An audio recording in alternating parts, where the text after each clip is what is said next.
When you are exhausted all day, but then at 2 in the morning, your brain is just wide awake. Oh, racing. Just completely racing. Right. Or you sit down to focus and your thoughts just, drift away. Or maybe there's this constant low-level hum of anxiety in the background when nothing is actually wrong. And that can feel so deeply personal. It really does. It feels like you are fundamentally broken. But today, in our deep dive into an excerpt from The Rhythm of Restoring Cognitive Balance, our whole goal is to show you why you are not broken at all. Not even a little bit. Your brain is actually just stuck in a loop, and there is a very real, very scientific reason for hope. That feeling of being stuck is so incredibly common. But the most important thing to understand right off the bat is that this is not a permanent flaw.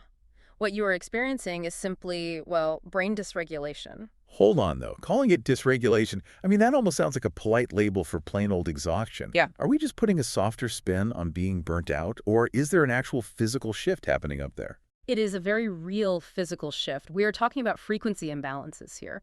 Your brain communicates using electrical signals, brain waves. Right, depending on the task. Exactly. Fast frequencies like beta waves handle intense focus and alertness. Slower frequencies like alpha and theta are meant for rest, recovery, and deep processing. Okay, so a regulated brain has the flexibility to shift smoothly between those states. Yes, it naturally glides down from beta into alpha when you, say, close your laptop for the night. Right. But when it loses that flexibility, the brain loses its natural rhythm. It gets locked into one default setting. But if the brain naturally knows how to shift gears, why does it get locked in the wrong gear? It all comes down to adaptation. Think about chronic stress, poor sleep, trauma, or just the heavy, nonstop pressure of daily life. All of that forces your brain into a high-alert survival state. Just to handle the pressure. Exactly. To protect you, it starts overproducing certain waves. If it gets locked into too much fast-wave beta activity, you feel that constant edge-of-your-seat anxiety. And if it gets trapped in slow wave activity during the day, I guess you're stuck in that heavy mental fog. Precisely. It adapted to protect you during a stressful time, but the threat passed, and now it just cannot find its way back to baseline. So the alarm is just ringing in an empty house. And the real trap here is thinking you can just force it back. Yes, that is such a common trap. Which makes me think of that powerful analogy from the source, the one about bad cell reception. Trying to use sheer willpower to fix this, trying to just focus harder or calm down. It is like yelling louder into a cell phone when you have no bars. Exactly. The volume of your voice is not the problem. No, it's not.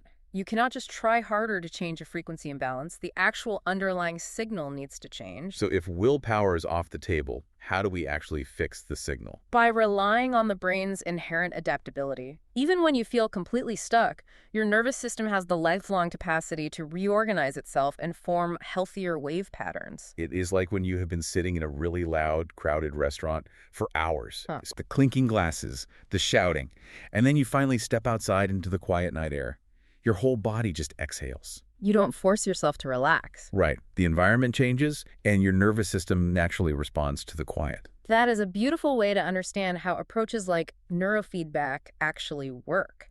You are not forcing your brain to change. You're creating the conditions. Exactly. Neurofeedback monitors your real-time brainwave activity and rewards the brain, usually with a pleasant sound or a video moving forward, the exact millisecond it shifts out of a stress pattern and into a calmer frequency. So it is essentially gentle conditioning for your nervous system. Precisely. You are giving the brain a mirror to see its own activity and a quiet space to remember how to regulate itself. It just needs a little guidance. Yes, the capacity for balance is already inside you.